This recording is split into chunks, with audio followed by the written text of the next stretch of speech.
We have a whole lot of cellular devices sitting on this table. And even though they all look the same, or some of them almost identically the same, they have some very significant differences inside the cellular modem in them.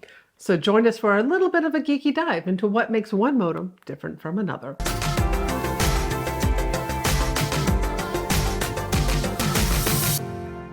Hi there, I'm Cherie. And I'm Chris. And we are founders of the Mobile Internet Resource Center, where we track the mobile internet options for RVers and boaters to keep connected in their travels. And one of the prime ways so many of us keep connected is via cellular, and a core part of what enables cellular connections is a little tiny chip inside of all these devices called a modem.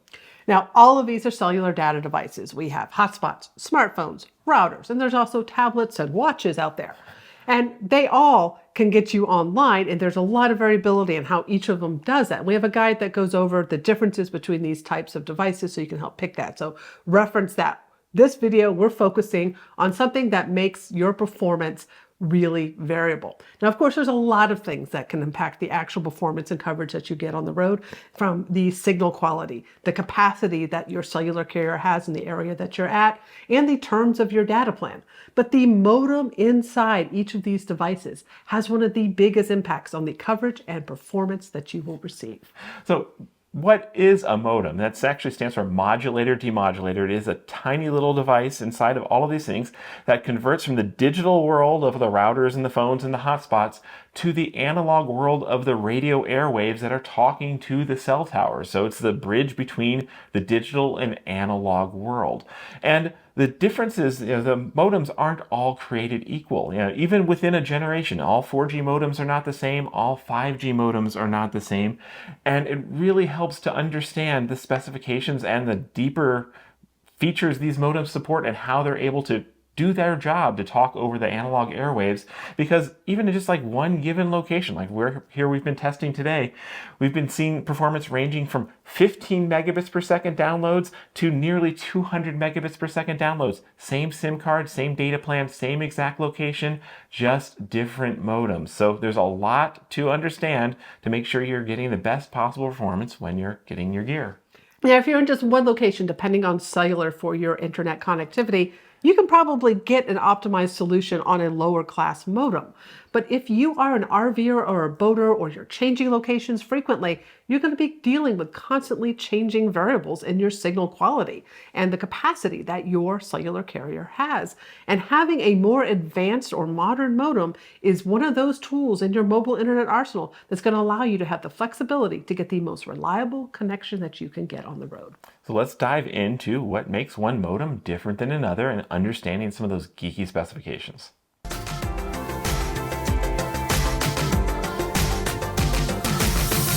Now, one of the first and most important things to understand when comparing different modems is to the concept of performance categories, or the technical generations that are, behind the scenes powering the modem, because cellular technology has been continually evolving. So we've been through a decade of 4G technology evolving, and now we're beginning the decade of 5G technology evolving. And every generation of modem gets better behind the scenes. It has better technology and better capability of negotiating a connection between your device and the cell towers.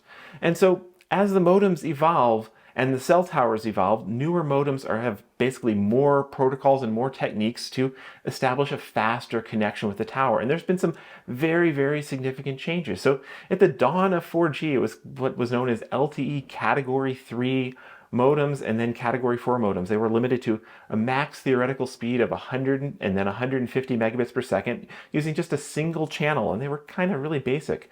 The mainstream of the 4G era was what's called LTE Advanced, and those modems, Category 6, Category 9, Category 12, on up, those were much more capable of negotiating faster channels with the tower, and the peak speeds went from 300 to 600 to 900 on up. So the towers and the modems can negotiate a much faster peak theoretical speed. Then actually the end of the 4G era was LTE Advanced Pro, where we saw Category 18 modems and Category 20 modems, which are basically still living on inside 5G devices, that could do even more. They could theoretically reach gigabit speeds over a 4G connection, assuming the tower was upgraded and the device was fully upgraded. So every generation got more future-proof. And now, of course, you're not going to see anything close to those sort of theoretical speeds in the real world, but you will often see those relative differences. So a Category 6 device could often perform twice as fast as a Category 3 device in the exact same location. And a Category 12 device might be 3 times as fast, and so on and so forth. So there's a lot to be gained by comparing those different performance categories. And now in the 5G era, we're kind of going through the same sort of thing. The first generation of 5G devices were what's known as 5G Phase 1, or behind the scenes. They were Release 15 of the cellular standards, and they had a lot of good basic capabilities, and every 5G device is a really great 4G device, but we're going through that same sort of evolution, and so we're now actually entering the era of 5G Phase 2, where much better, more capable foundation for the future is being laid by the latest generations of modems like the Qualcomm X62 and X65. And well, we're going to see the same sort of evolution continue. We're actually already starting to see 5G Advanced, the next major update to the 5G standards, is starting to roll out, and that will enable even more capabilities and more basically tricks between your devices and the tower. So don't just look, does it say 4G, does it say 5G? Try to pay attention to the specifications and the modems behind the scenes, and we'll explain a little bit more later in this video about some of those actual techniques that the modems are using to squeeze out all that performance.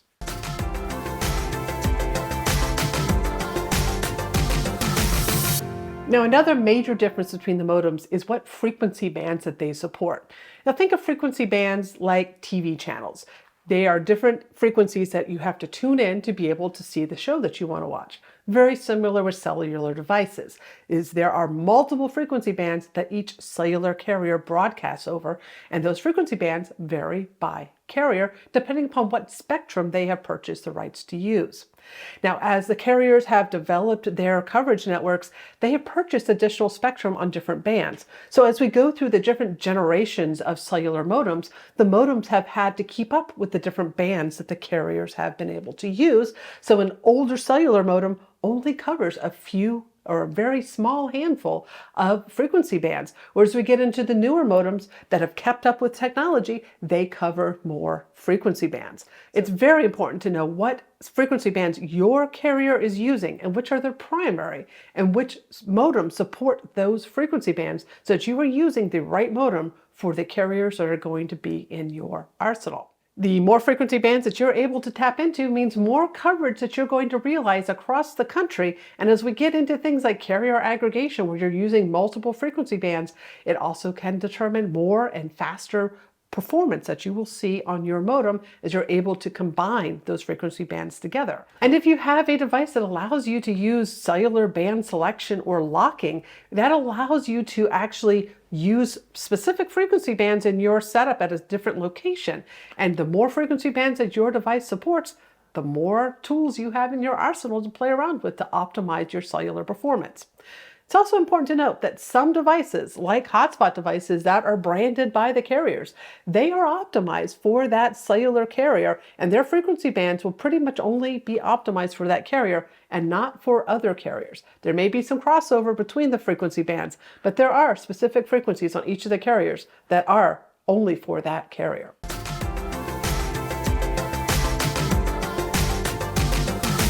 Now, one of the most important technologies behind the scenes that has enabled the evolution of cellular performance is a technology called carrier aggregation.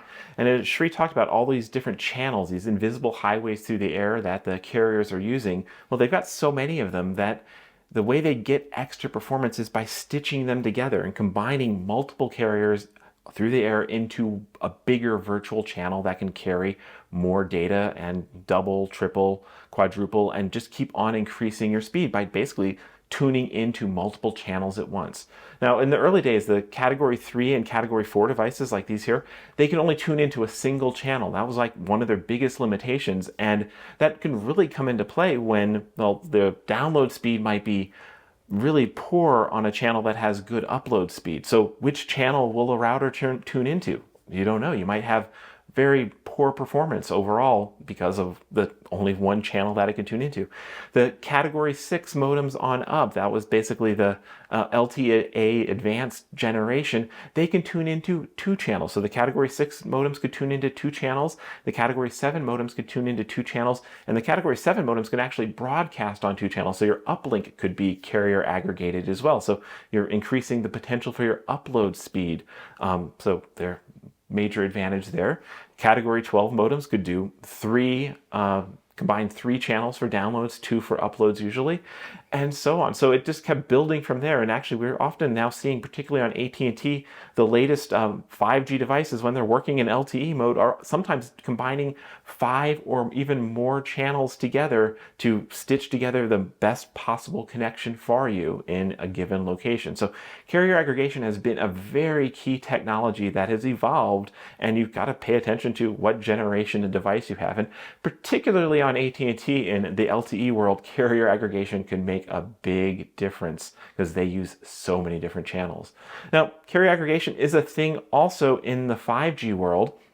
And there's a kind of 2 technologies you have to understand when it comes to 5G, because 5G has kind of got many different flavors, but one of the 2 ways that 5G is split up is into standalone and non-standalone 5G. So most of the 5G we have seen so far is what's called 5G non-standalone or 5G NSA, and that is basically a 5G band, a super fast band of usually just 1 channel layered on top of all those underlying 4G channels. So it's 5G relying on 4G to work. And all the 5G modems can basically do that. They've got really great 4G modems inside of them, but a lot of them, the early generation of 5G modems, can really only work with 1 5G channel at a time layered on top of 4G.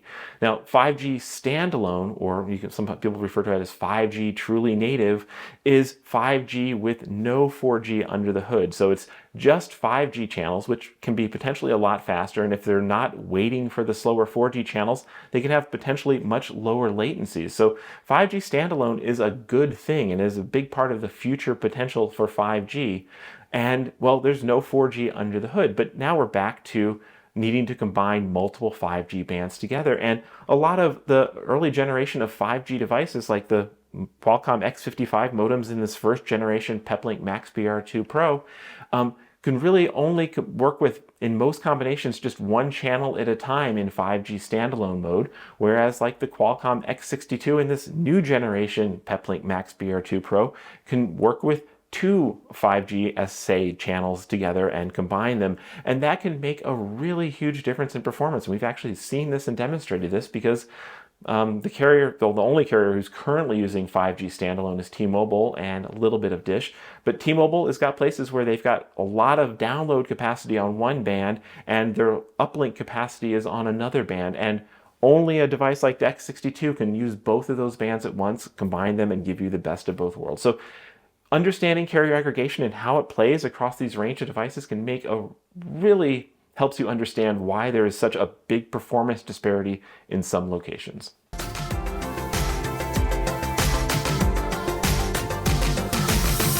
Okay, phew, did that go over your head? It did mine too. Let's go back to some simpler terms. Let's talk about antennas, and that is a major difference between the different generations of modems is how many antennas that they use. Now think of antennas like your ears. This is where the sound comes into, those wireless signals, same as cellular signals. It's where the signals come into. And if you have 2 ears as opposed to 1, you have more chances of hearing something that's in your environment from further away or closer, listening to those multiple conversations, those multiple sounds that are out there. Now, this is distinct from carrier aggregation. Each of these antennas is listening to all of those frequency bands and can do all of that magic that Chris just talked about. Now, all LTE and 5G devices have multiple antennas built into them. The lower end LTE devices, these early generations, they all use 2 antennas. So they have 2 antennas that are listening to those signals. As we get up into the LTE Pro and 5G era, so pretty much anything category 18 and above, there's some variations in between as we went from LTE-A to Pro, but most of those devices are all going to have 4 cellular antennas. So 4 ears. That's better than I have. 4 ears listening to those conversations in the sky to pick up those signals. More antennas means that there's more listening going on, and that's more that a device can do, whether it's in a weak signal area or even a strong signal area. Now, there's also a difference between internal versus external antennas. Now, cellular routers like these Peplinks, they don't have internal antennas. They're all external antennas that are attached to the outside. And of course, these can be unscrewed and you can put antennas on your roof to get an even better view of the sky and get outside of any clutter that's on your RV or boat, giving it a distinct advantage for cellular signal enhancing performance. Now, when we get to mobile hotspot devices, all of those that are category 18 and above have 4 antennas inside that are always listening to devices. That's the same with your smartphones and your tablets that have those higher end category devices inside of them. But some of these devices have external antenna ports as well, like these Nighthawks. They have 2 antenna ports. So what that means is you can only attach 2 external antennas to them, which cuts off half of the antenna capability, but it's getting a higher gain by being outside of the device itself. So it can be a trade-off on those sorts of modems. So those are a distinct difference. When looking at your modems is how many ears can you put on that modem to give it a better chance of hearing the signals that are around in our atmosphere.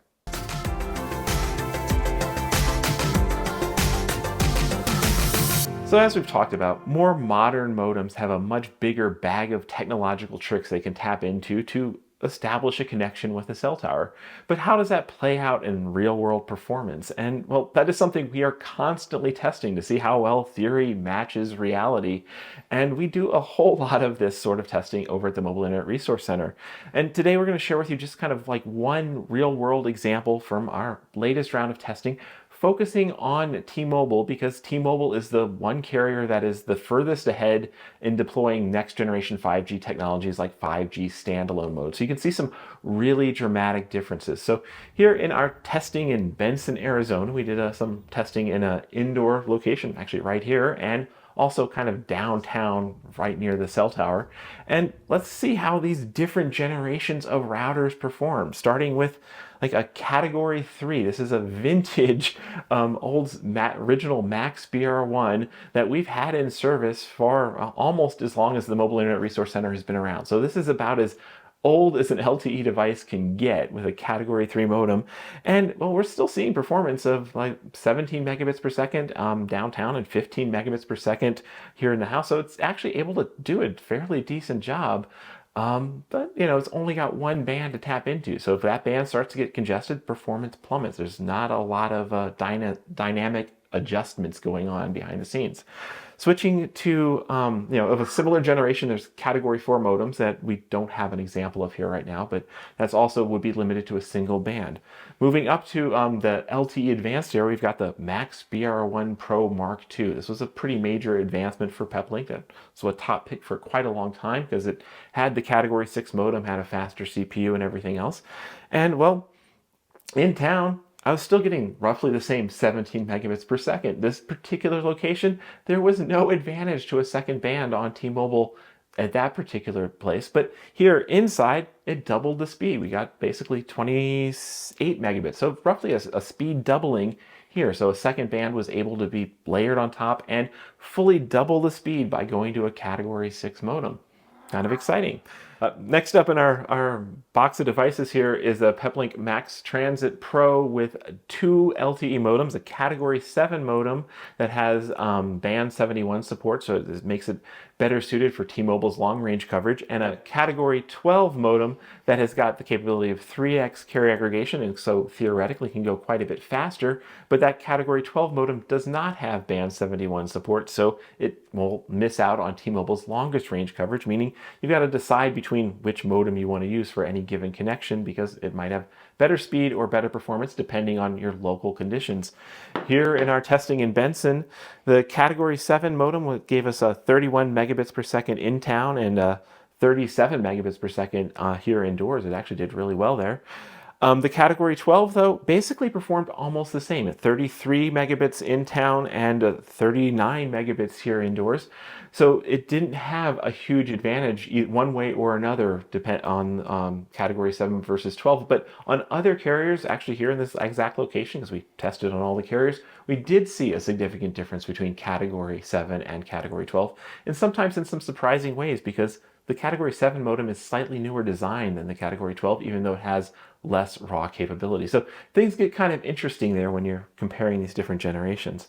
Now, next we jump up into these 5G devices, which all 5G devices are excellent 4G devices and can do amazing things because they have the 4x4 MIMO working for them. So 4-way antennas, and they can do much more carrier aggregation than even the Category 12 devices can. So we've got the Qualcomm X55 based version of the Max BR2. This is a 5G phase 1 device, and then we got the brand new version with the X62 modem, so it's a 5G phase 2 device, so a second generation of a 5G modem in it. And we tested it in both LTE mode and 5G mode, and also standalone and non-standalone, so you can actually see some really significant differences here. So first off, starting with just the LTE version of it, in LTE mode, the X55 in town got 44 megabits per second, so not a huge jump up, but a significant jump up from the Category 7 and 12. The X62, however, on LTE got 116 megabits per second, so a huge jump, even though theoretically their 4G modem should be the same, just showing that a more advanced modem, even with all the other specs the same, might have more internal tricks that it can pull, more sensitivity to the signal to engage those MIMO modes and more layers of signals so it can ramp up to a higher speed. So even though they're on paper the same 4G specs, went from 44 to 116. And that is pretty impressive. Now, didn't see nearly that sort of jump when we were doing the indoor testing. The X62 was faster, but it went from just 41 to 56. So not a big deal. But now, what about when we actually put them in 5G mode? So looking at 5G, this is where the big difference between these modems are, because the X62 can combine multiple 5G standalone bands together. And I'm just going to jump right to that. This X62 was able to get 185 megabits per second when we were testing downtown, and 194. It wasn't even slowed down at all. It still was able to deliver incredible performance here indoors with walls around, further from the cell tower. So pretty amazing performance. The X55 in standalone mode was only able to get 90 megabits per second downtown. Not too bad. And just 22 here because, well, when the X55 is in standalone mode, it's only got one channel to tune into and it's going to struggle. So you get to see a really dramatic difference between these devices. Fortunately, the X55 is usually smart enough to try and dial back and go into non-standalone mode, in which case it actually did a little bit better. Got 51 megabits per second here indoors, but and the X62 did the same in non-standalone mode. They were basically performing equivalently there. But downtown, the X55 got 75 megabits per second, and the X62 132 megabits in non-standalone mode. So you can see some pretty significant jumps between these two, what actually externally look to be identical devices, just because of the modem chip inside them. And now, this sort of performance differences will be very different day by day, carrier by carrier, location by location, because it all depends on what your modem is able to negotiate with the tower, what bands are in your area, and everything else is. But in general, these sort of kind of patterns of as you move up the technological ladder, the amount of performance that a modem is able to tap into will just keep increasing, and the differences will only get more pronounced in time as the cell towers evolve and get more advanced themselves.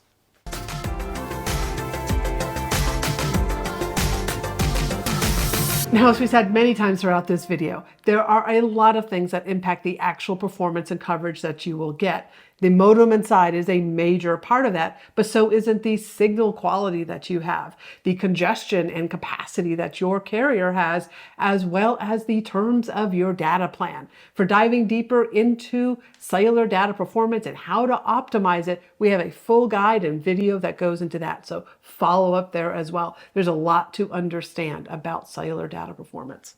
Now, when it comes to considering whether you should be upgrading to the latest technology and how much benefit you will see, the answer varies. We like to say that on the LTE world, be better than Category 7 or Category 12 is a good place to be if you're getting 4G devices.